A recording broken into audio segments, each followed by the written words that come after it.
से सब लोग खुश हैं? Everyone is happy? मजा आया परमेश्वर की उपस्थिति में? Do you like the presence of God? The message, I have half an hour, and the message that I have titled today, I will speak in English and brother will translate in Hindi Urdu. The message that I have titled today is living a victorious Christian life. प्रभु का जो आज संदेश है कि मसीह में एक विजेता जीवन। When you look at the life of King David, जब हम दाऊद के जीवन को देखते हैं and compare it with King Saul, और शाऊल के साथ उसकी तुलना करते हैं, King Saul looks to be much better in many ways than King David. तो शाऊल दाऊद से ज्यादा अच्छा, सुंदर, लंबा चौड़ा दिखता था। Not only that, he said not only that he was tall and more like a warrior. और यही नहीं कि वो सिर्फ एक योद्धा की तरह दिखता था, but even in terms of nature, in terms of his character, he did not do many things that David got involved in at a later point of time. और कई चीजें जो अपने जिंदगी के व्यवहार में वो दाऊद से बहुत तरीके से अलग था। He did not get involved in many things that David got involved in during much later in his life. और अपनी जिंदगी के आखिरी दिनों में शाऊल वो बहुत सारी चीजों में वो इन्वॉल्व नहीं था जो दाऊद का था। We know various stories of David. हमने दाऊद की बहुत सारी कहानियों को सुना है। At one point of time, he was established, he became a successful king. और एक समय था जब दाऊद एक सक्सेसफुल राजा बन गया। But he took things very lightly. और उसने अपनी चीजें बहुत बड़ी सरलता से ले ली।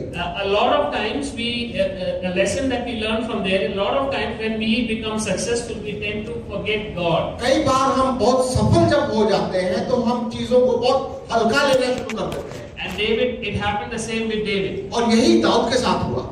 He fell into grave sins. और वो एक बहुत गुनाह में गिर गया। Not just one sin, but multiple sins that एक नहीं कई गुनाहों में गिर गया। And that shows the life of every believer sitting here, including me. और ये दिखाता है कि आज यहाँ विश्वासियों में भी कई बार हमारे साथ भी हो सकता है। Have you wondered why we go back to our sin nature? Why do we go back to our sin nature? कभी आपने सोचा है कि हम कई बार वापस अपने गुनाह की जिंदगी में क्यों फिसल जाते हैं? जाते कि नहीं जाते? सब लोग एकदम पाक जिंदगी जी रहे हैं, जाते हैं ना वापस? Have you wondered why that happened? कभी आपने सोचा कि ऐसा क्यों होता है? There are two natures that war in our body. There are two natures. परमेश्वर ने हमारे अंदर दो स्वभाव को रखा है। One nature fights against the other nature. एक स्वभाव दूसरे स्वभाव के विरोध में लड़ाई करता है। And how do we make sure that the good nature or the spirit man in us becomes more successful than the flesh man? और जो शरीर का जो स्वभाव है वो आत्मा का स्वभाव उसके ऊपर भावी हो जाता है। David knew the secret of living a successful life, a successful godly life. और दाऊद इस बात को जानता था कि परमेश्वर का जीवन जीने से एक सफल जीना कैसे होता है। One was he knew the secret of spending time with God. एक रहस्य को वो जानता था कि परमेश्वर के साथ अपना टाइम को व्यतीत करना।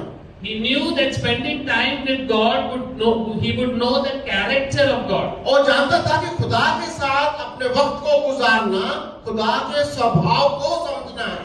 He knew the secret of spending time in God's word, studying God's word. वो इस रहस्य को जानता था, खुदा के कलाम को भी जानना एक रहस्य है। He said he taught his son Solomon that the name of the Lord is a strong tower, the righteous run into it and they are saved.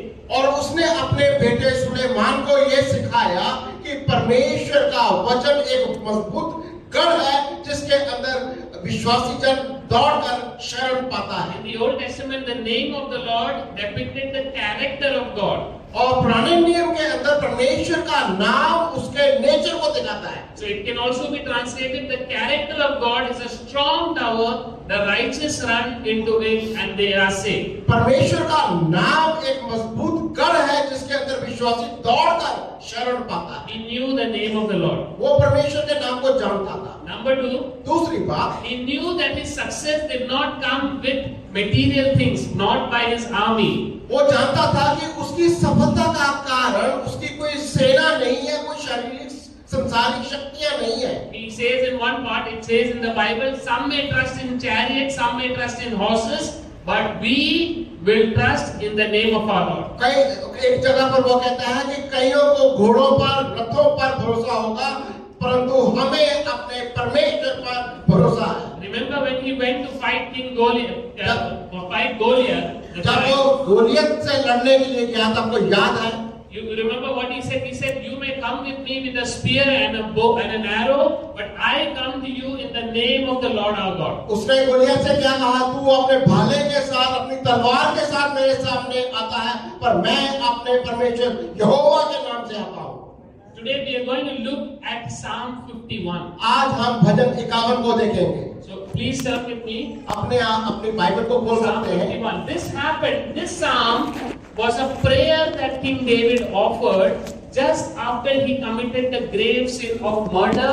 Just imagine that the man after God's own heart committed the grave sin of murder and adultery and treason and misusing power and authority in his life. भजन 51 उसने उस समय लिखा जब उसने बहुत बड़ा गुनाह किया था, उसने व्यभिचार किया था, उसने खून किया था और क्या किया था? Misused authority. अपनी अथॉरिटी का मिसयूज किया।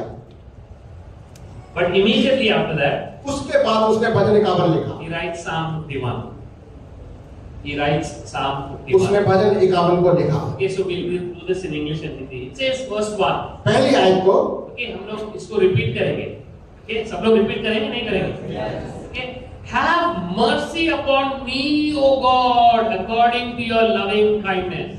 हे परमेश्वर, अपनी करुणा के अनुसार मुझ पर अनुग्रह कर। हे परमेश्वर, अपनी करुणा के अनुसार मुझ पर अनुग्रह कर। Okay, repeat this. हे परमेश्वर, अपनी करुणा के अनुसार, अपनी करुणा के अनुसार मुझ पर अनुग्रह कर। अनुग्रह कर। David knew that God is a merciful God. Dawood जानता था कि परमेश्वर करुणा करने वाला परमेश्वर। God's character is a merciful God. If you go to Him, He will have mercy upon us. वो करुणा करने वाला, अनुग्रह करने वाला परमेश्वर है। David knew that He's a God who gives us loving kindness. He loves us and He's a kind God.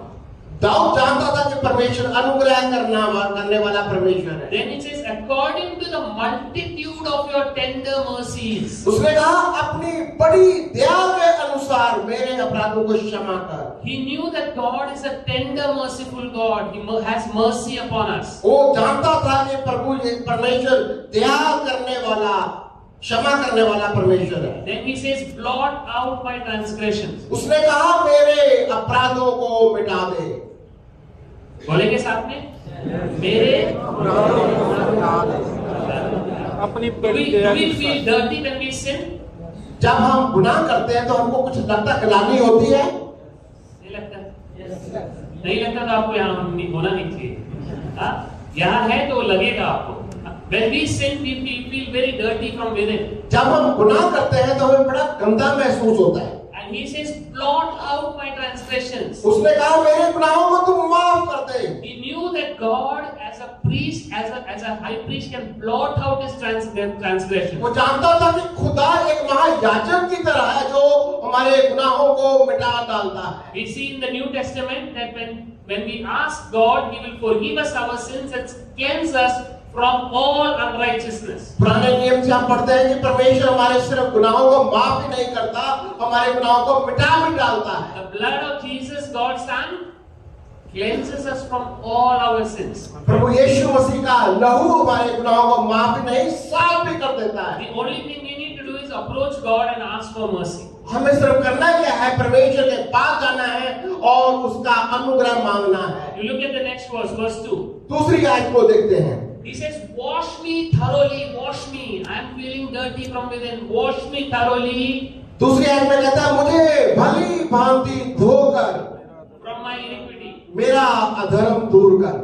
मुझे भली भांति धोकर मेरा अपराध दूर कर। ये कौन किससे कह रहा है? Who's telling whom? दाऊद किससे कह रहा है? खुदा से कह रहा है। क्या कह रहा है? भली भांति धोकर मेरा अंदर दूर कर।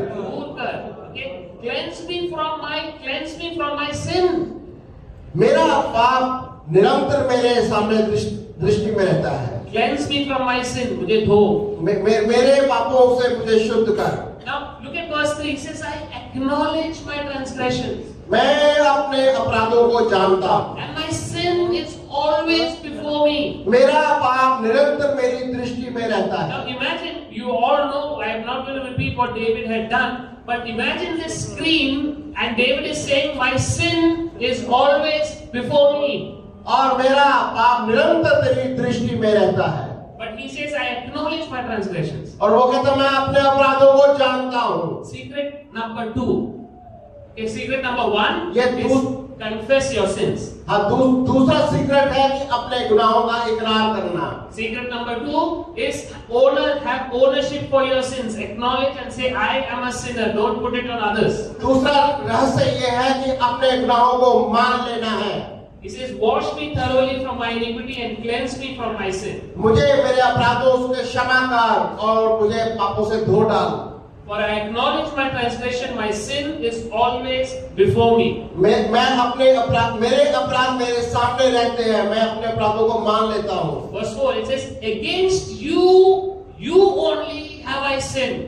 चौथी आयत में कहता है मैंने केवल तेरे ही विरुद्ध पाप किया। Sin is a transgression of God's command. पाप परमेश्वर की आज्ञा का उल्लंघन करना For है। example, when you violate a traffic rule, you are violating the commandment of the government. जब हम सड़क पे कोई कानून का उल्लंघन करते हैं तो वहाँ की सरकार के उसका जो कानून है उसका उल्लंघन करते हैं। You don't see King Saul doing this, but David says, against you only have I sinned. Dawood कहता है कि मैंने सिर्फ तेरे विरोध में मैंने आज्ञा का उल्लंघन किया। And done this evil in your sight. तेरी दृष्टि में पाप किया। That you may be found just when you speak and blameless when you judge. जब तू न्याय करे तो तू धर्मी ठहरता है। Verse 5 says, behold, I was brought forth in iniquity, and in sin my mother conceived me. और 5वें आयत में कहता है देख मैं अधर्म के साथ उत्पन्न हुआ, अब पाप के साथ अपनी माता के गर्भ में पड़ा। We are sinners not because we sin, but we sin because we are sinners by nature. हम पापी हैं इसलिए नहीं क्योंकि सिर्फ हम पापी हैं, पर लेकिन क्योंकि हम पाप में अपनी माँ की कोख में जन्मे।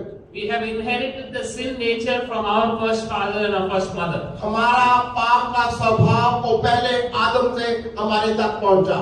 And then verse 6 it says, behold, you desire truth in the inward parts. छठी आयत में हम देखते हैं देख तू हृदय की सच्चाई से प्रसन्न होता है। किससे प्रसन्न होता है? हृदय की सच्चाई से। उर्दू में क्या लिखा है?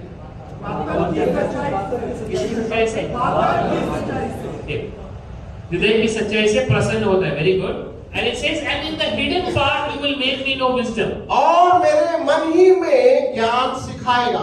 Then in verse 7 it says, purge me with hyssop and I shall be clean. 10वीं आयत में कहता है हे परमेश्वर मेरे अंदर शुद्ध मन उत्पन्न कर। Verse 7. और जूफा से मुझे शुद्ध कर तो मैं पवित्र हो जाऊंगा। Wash me and I shall be whiter than snow. जूफा से मुझे शुद्ध कर तो मैं पवित्र हो जाऊंगा। In the Old Testament, when a leper or somebody who was sick had a disease got cleansed, he had to call the priest to the house, and the priest would put some water with the hyssop, and that was a sign that the person was clean, was healed. पुराने नियम के अंदर कोढ़ी जब उसको शिफा मिलती थी तो वो याजक के पास जाता था, याजक उसको देखता था, उस जूफा के साथ पानी के साथ उसका छिड़काव करता था, जिसका मतलब था कि अब वो शुद्ध हो गया। That's why Jesus asked, for example, he asked whenever he did a healing, he said, go and show it to the priest. जब यीशु मसीह ने किसी कोढ़ी को चंगा किया तो उसने कहा जाकर याजक को दिखा। So here David is asking God as an intercessor or as a priest. He says, यहाँ पर दाऊद परमेश्वर को एक याजक के तरीके तरीके से देख रहा है। And says, purge me with hyssop and I shall be clean, wash me and I shall be whiter than snow. और वो कहता है चूफे से मुझे शुद्ध कर, तब मैं पवित्र हो जाऊंगा और हिम के से भी अधिक श्वेत हो बनूंगा। Do you want to be whiter than snow? क्या आप Do you want to be whiter than snow? हाँ, स्नो को क्या बोलेंगे? हिम से भी ज्यादा सफेद कैसे होते हैं? बर्फ से भी ज्यादा सफेद होंगे। Do you want to be whiter? आपको बनना है? बनना है। तो कैसे क्या करना है? हमको क्या करना है? परमेश्वर से दुआ। Please as make me whiter than snow. Then he says, make me hear. Imagine verse 8 says, make me hear joy and gladness, that the bones you have broken may rejoice. कहता मुझे हर्ष और आनंद की बातें सुना, जिससे जो हड्डियां तूने तोड़ डाली हैं वह मगन हो जाए।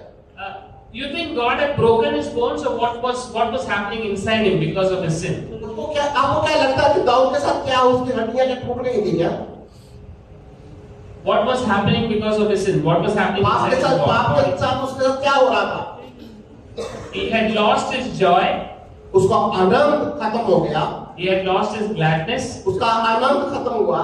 His spiritual state had affected his physical state. उसका जो आत्मिक जीवन था, उसके शरीर के ऊपर असर आ गया। That's why he says, "Make me hear joy and gladness." कहता मुझे वो आनंद वापस लौटा दे, that the bones you have broken may rejoice. ताकि मेरी हड्डियां जो टूट गई हैं वो आनंद में आ जाएं। Verse 9 he says, hide your face from my sins and blot out my iniquities. 9वीं आयत में कहता कि अपना मुख मेरे पापों की ओर से फेर ले। अपना मुख मेरे पापों की ओर से फेर ले। So where is God looking? Does God look at you as a sinner? Yes, he does. क्या परमेश्वर आपके गुनाहों की ओर देखता है? हाँ, वो देखता है। He takes sin very seriously. वो पाप को बड़ा सीरियसली लेता है। He loves the sinner but he hates वो sin. पापी से प्रेम करता है और पाप से नफरत करता है। He says, hide your face from my sins उसने कहा मेरे गुनाहों से अपना मुंह फेर ले, and blot out all my iniquities. मेरे गुनाहों को तुम माफ कर दे। Verse 10, 10वीं आयत के अंदर very beautiful verse. It says, create in me. और क्या कहते 10वीं आयत के अंदर मेरे अंदर एक शुद्ध मन उत्पन्न कर and renew a steadfast spirit within me. और मेरे भीतर स्थिर आत्मा नए सिरे से उत्पन्न कर। Create in me a clean heart. मेरे अंदर एक शुद्ध मन उत्पन्न कर। चाहिए कि नहीं चाहिए? Yes. क्या चाहिए? Create in me a clean heart, O God. Renew a steadfast spirit within मेरे me. अंदर एक शुद्ध मन उत्पन्न कर और एक नई आत्मा डाल दे। A steadfast spirit is a spirit that will follow God constantly, consistently. और वो जो स्थिर आत्मा है जो परमेश्वर का अनुसरण करती है। Do not cast me, verse 11 says, do not cast me away from your presence and do not take your Holy Spirit from me. और मुझे 11वीं आयत में मुझे अपने सामने से निकाल ना दे और अपने पवित्र आत्मा को मुझसे अलग ना कर। He was afraid that God, like King Saul, would be casting him out. He already had an experience of King Saul where God had taken his spirit away from King Saul. Dawood जानता था कि शाऊल के अंदर से वो दुष्ट आत्मा निकालता था और वो जानता था कि कैसे परमेश्वर का आत्मा जब हट जाता है तो क्या होता है। So he's praying to God and saying, do not cast me away from my presence. Do not take your Holy Spirit from me. इसलिए और दाऊद दुआ करता है कि मेरे से अपना पवित्र आत्मा हटा न लेना। You know, the same David in one portion of the Psalm says, I would rather be a doorkeeper in the house of the Lord than dwell in the tents of wickedness. वो इसलिए दाऊद एक जगह कहता है कि तेरे भवन के द्वार के ऊपर मैं खड़ा रहूंगा, इसके बजाय कि मैं कहीं दुष्ट के घर के या भवनों में जाकर रहूं।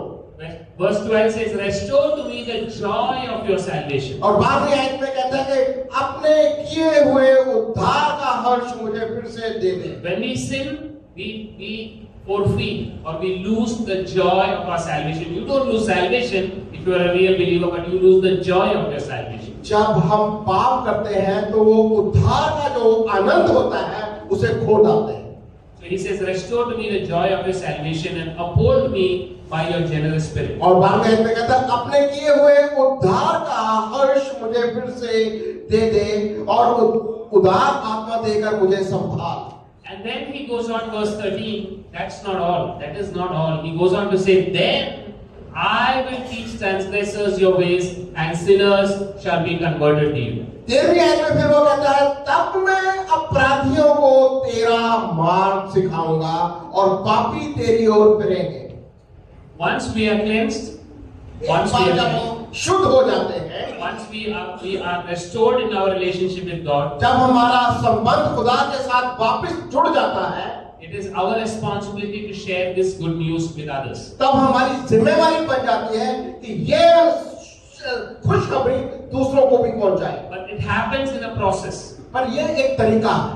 You have to come to God and ask for forgiveness. आपको प्रभु के पास आना है और अपने गुनाहों का इकरार करना है. You have to come to God and ask for relationship being restored with Him. तो आपको अपने खुदा के पास आकर उस रिश्ते को वापस मांगना है. And then He says, then I will teach. Then I will teach. So it is only after that David says, I will teach transgressors your ways, and sinners will be converted to you. कहते तब मैं अपराधियों को मैं तेरा मार्ग सिखाऊंगा और पापी तेरी ओर फिरेंगे. I believe this is something that God wants us to do. और मैं विश्वास करता हूँ कि परमेश्वर यही चाहता है कि हम अपनी जिंदगी में करें. Know the character of God. परमेश्वर के चरित्र को जानो. Know that the name of the Lord is a strong tower, the righteous run into it and they are saved. प्रभु का नाम एक मजबूत गढ़ है जिसके अंदर विश्वासी दौड़कर शरण पाता है. Some may trust in. We heard the testimony today. How God, we can say, some may trust in chariots. आज हमने गवाहियों को सुना, बहुत कुछ लोगों को घोड़ों पर, रथों पर ईमान होगा. What are the horses and the chariots today? ये घोड़े और रथ क्या हैं ये सारी चीजें? क्या हो सकता है कि नहीं? आज के घोड़े रथ क्या है? नहीं है. क्या हो सकता है? पैसा हो सकता है. हमारे कॉन्टैक्ट लिस्ट में कॉन्टैक्ट हो सकता है. नंबर्स, किसके बड़े लोगों के नंबर है. नहीं, और क्या हो सकता है? हमारी एजुकेशन हो सकती है. हाँ, और क्या? हमारी पढ़ाई लिखाई, हमारे सर्टिफिकेट, हमारे कॉन्टैक्ट्स, ये हमारे आज के घोड़े रथ हो सकते हैं. But David says some may trust in chariots. उनको जिसको ट्रस्ट करना है उनको ट्रस्ट करने दो. But मैं कहाँ ट्रस्ट करूँगा? But I will trust in the name of the Lord. परंतु मैं अपने परमेश्वर के नाम पर भरोसा करूँगा. And this is the same David who looks at Goliath and says, who is this uncircumcised Philistine that challenges the army of the living God? यही उसने गोलियत से कहा था, ये कौन है खतना रहित आदमी जो परमेश्वर के नाम को क्या कहता है? चैलेंज करता है, ललकारता है. You have a Goliath in your life? आपके जिंदगी में कोई गोलियत है क्या? नहीं. कोई है? सब ठीक चल रहा है, सब सही है, सब चंगा है. Yeah? You have a Goliath in your life. If you know the name of the Lord is a strong tower, you will stand against that Goliath. अगर आपके जिंदगी में परमेश्वर का नाम है, वो आपका एक मजबूत गढ़ है, किला है, जिसके अंदर आप जाकर शरण पा सकते हैं और इस गोलियत से लड़ सकते हैं. You will look at that Goliath and say, who is this uncircumcised Philistine who challenges the army of the living God? तो आप उस गोलियत को कह सकते हैं, ये कौन है जो मेरे परमेश्वर के नाम को ललकार रहा है. God bless you. प्रभु आपको बहुत आशीष दे. I request Pastor to come and pray.